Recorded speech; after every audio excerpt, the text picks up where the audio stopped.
días. Estamos a jueves y vamos a meditar hoy en el primer libro de Samuel, en el capítulo 1, los primeros 6 versículos. Dice: hubo un hombre de Ramataim, sufita de los montes de Efraín, que se llamaba Elcana, hijo de Jeroam, hijo de Eliú, hijo de Tohu, hijo de Suf Efrateo. Tenía 2 mujeres, el nombre de una era Ana y el de la otra Penina. Penina tenía hijos, pero Ana no. Todos los años aquel hombre subía de su ciudad para adorar y ofrecer sacrificios al Señor de los ejércitos en Silo, donde estaban 2 hijos de Elí, Ofni y Fines, sacerdotes del Señor. Cuando llegaba el día en que Elcana ofrecía sacrificio, daba a Penina, su mujer, la parte que le correspondía, así como a cada uno de sus hijos e hijas. Pero a Ana le daba una parte escogida, porque amaba a Ana, aunque el Señor no le había concedido tener hijos. Y su rival la irritaba, la enojaba y la entristecía, porque el Señor no le había concedido tener hijos. El título que vamos a dar a nuestro devocional en esta mañana es Cuando hay conflictos en el hogar. Este primer libro de Samuel nos presenta una historia asombrosa e interesante. Un hogar en el que hay conflictos. Aún así, vamos a señalar algunas cosas. Es un hogar donde cultivan la vida espiritual. Todos los años subía hasta Silo, es decir, recorría unos 50 kilómetros desde la llanura hasta la montaña para celebrar la fiesta, probablemente de los tabernáculos, que se celebra entre los meses de septiembre y octubre, en el centro de la vida nacional y religiosa de Israel. Aunque la ley obligaba a subir solo a los hombres, en Deuteronomio 16 lo podéis leer, Elcana subía al lugar santo con toda su familia. Su nombre significa Dios ha querido o también Dios ha creado. Luego Ana significa gracia y Penina significa perla o coral.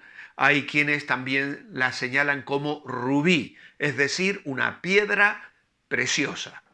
Los nombres de estas personas en sí mismos son significativos. Ahora, es posible que Ana fuera su primera esposa, la amada especialmente, y que Penina llegara en segundo lugar a causa de la esterilidad de Ana. Ahora bien, ¿cuán importante es trabajar la espiritualidad en nuestros hogares? ¿Cuán importante es celebrar un culto familiar, la oración en familia, la lectura bíblica en la llamada sobremesa, tomar un tiempo para alabar juntos en el hogar, cantando canciones espirituales una tarde en la semana, contar historias bíblicas a nuestros hijos y hacerlo con alegría y entusiasmo?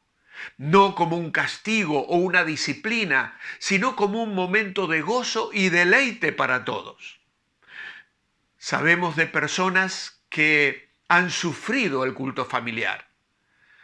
Mi esposa me contaba acerca de un familiar que le contaba a ella que su padre tenía una varilla y cuando ellos hacían algún movimiento o algún ruido o alguna risa en medio de la lectura bíblica en la sobremesa, él les daba con la varilla en la mano.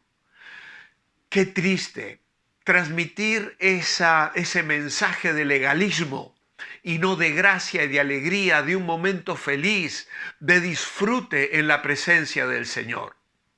En ocasiones escucho a algunos padres decir: esta noche es noche de peli y vamos a hacer pizzas o vamos a comer unas hamburguesas. La familia junta. Obviamente entiendo que van a disfrutar de una buena película. Pero ¿por qué no preparar una noche con una dinámica similar, pero para celebrar al Señor?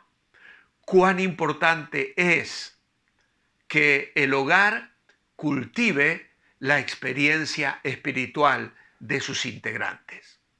En segundo lugar, este hogar conflictivo enfrenta también circunstancias complicadas. Ana es estéril. Es decir, que a pesar de cultivar la vida espiritual, hay actitudes completamente carnales que ensombrecen la vida de este hogar. Cuánto cuidado debemos tener de no separar la espiritualidad de las cosas de la vida cotidiana. Penina tenía muchos hijos y esa bendición que Dios había traído sobre su vida la usaba para afligir, entristecer y burlarse de la otra esposa de su marido. ¡Qué gran error! Qué lejos estamos a veces de aplicar aquello que aprendemos en la ley del Señor a la experiencia cotidiana de la vida en los hogares. Aun cuando muchos grandes líderes del Antiguo Testamento tuvieron más de una esposa como Abraham, Jacob y David, sabemos que esta no fue la intención original de Dios para el matrimonio. Génesis 2:24 establece que el matrimonio sea de dos personas que han de llegar a ser una sola carne. ¿Por qué en aquellos días entonces existió la poligamia en el pueblo de Dios? Bueno, primero fue para producir una prole mayor, para ayudar en el trabajo del hombre y para asegurar la continuidad de la línea familiar del hombre. Hijos numerosos era símbolo de posición social y de riqueza. En segundo lugar, en sociedades donde muchos hombres jóvenes morían en batalla, la poligamia fue aceptada como una forma de sostener a las mujeres que de otra manera habrían quedado solteras y muy probablemente desamparadas, porque había muchas mujeres y pocos hombres porque estos morían en la guerra. Entonces había una alternativa para que estas mujeres pudieran desarrollar una vida y alcanzar la expansión, la bendición, la felicidad. Pero de todas maneras, aunque estas excusas que Dios en su gracia y misericordia permitió al pueblo de Israel vivir, nos enseña que a menudo la poligamia causó serios problemas familiares. Lo vemos en la historia de Ana y Penina, lo veremos luego en la historia de David y de Salomón, etcétera, etcétera. Ana no había podido concebir hijos y en los tiempos del Antiguo Testamento una mujer estéril era considerada una mujer fracasada. Su esterilidad era una vergüenza social para su esposo, porque los hijos eran una parte muy importante de la estructura económica de un hogar en la sociedad de aquellos días. Eran una fuente de trabajo para la familia y su deber era cuidar de sus padres luego en su vejez. Si una esposa no podía tener hijos, a menudo era obligada por las costumbres del antiguo Medio Oriente a entregar a una de sus siervas a su esposo para tener hijos de ella, como sucedió con Sarai. Aun cuando Elcana pudo haber dejado a Ana, porque un esposo podía divorciarse de una esposa estéril, como la amaba, permaneció dedicado a ella amorosamente, a pesar de la crítica social y de los derechos que bajo la ley civil él podía aprovechar. Ahora esto nos recuerda que aun siendo personas que vivimos con temor de Dios, no estamos exentos de situaciones problemáticas, de limitaciones económicas, de enfermedades, pérdidas o cosas que producen frustración, angustia, tristeza y dolor en nuestras vidas. Esta es la triste realidad que muchos tenemos que enfrentar. Y en tercer lugar, Elcana lamentablemente era un falso pacificador. No enfrentó el problema real. Las mujeres que daban a luz con muchos niños, eran tratadas con honor, eran heroínas. Pero las mujeres que no podían tener hijos, como hemos dicho, se sentían inútiles, experimentaban vergüenza en lugar de honor y eran miradas con lástima en lugar de respeto. En las narraciones bíblicas, este tema aparece con frecuencia. La esterilidad es una metáfora eficaz de la desesperanza. No hay futuro previsible, no hay poder humano para inventar un futuro. Hoy en día no hay mucha gente que piense en los niños de esta manera. Todo lo contrario, de hecho los matrimonios a veces ni quieren tener hijos. Tendemos a valorar más el tipo de trabajo que tiene una persona, dónde fue al colegio o su aspecto físico. Pero pensemos en esto desde la perspectiva de Ana. En una cultura que pone todo el significado y la seguridad de una mujer en sus hijos, ella no puede tener hijos. En la práctica no tiene importancia ni vida ni esperanza. Y para empeorar las cosas, la otra esposa del Cana, Penina, tenía muchos hijos. Cada día Ana era confrontada con su fracaso por una rival que estaba dispuesta a restregárselo en la cara. De hecho, el verso 6 dice que Penina la atormentaba, lo que es una interpretación creativa de una expresión hebrea que no es muy común en el Antiguo Testamento.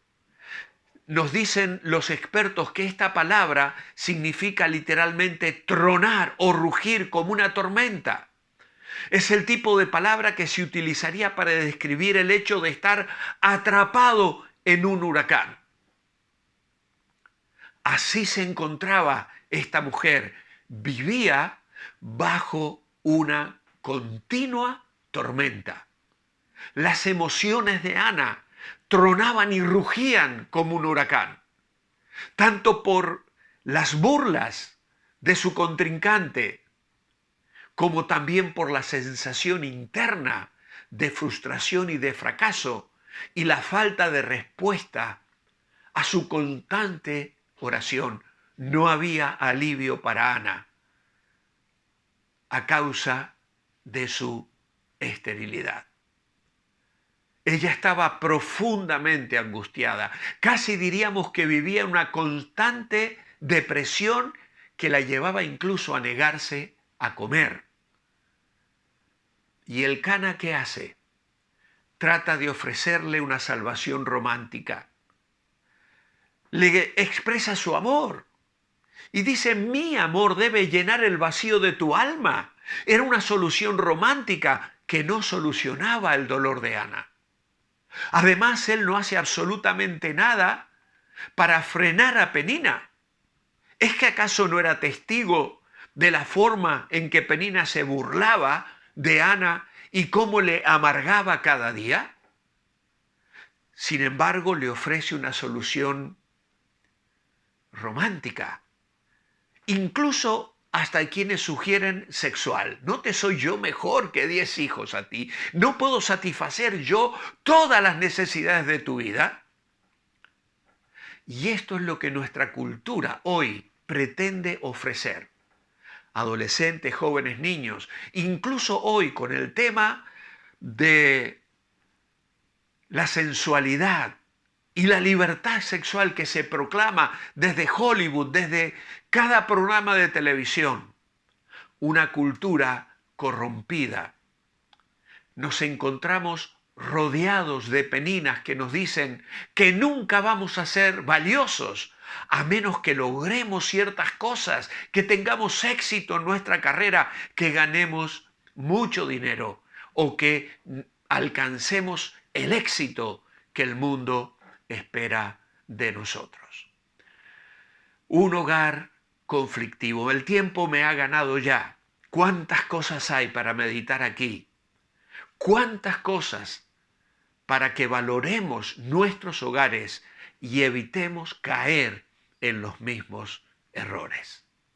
Amado Padre, ayúdanos hoy a aplicar tu palabra a nuestras vidas y haz de nuestros hogares hogares espirituales en el cumplimiento de nuestros deberes, pero también en la práctica, en el trato entre los miembros, buscando siempre honrarte y agradarte en todo. Lo pedimos hoy, en tu nombre. Amén. Os espero mañana para cerrar nuestra meditación en este capítulo. Mientras tanto, manteneos bendecibles.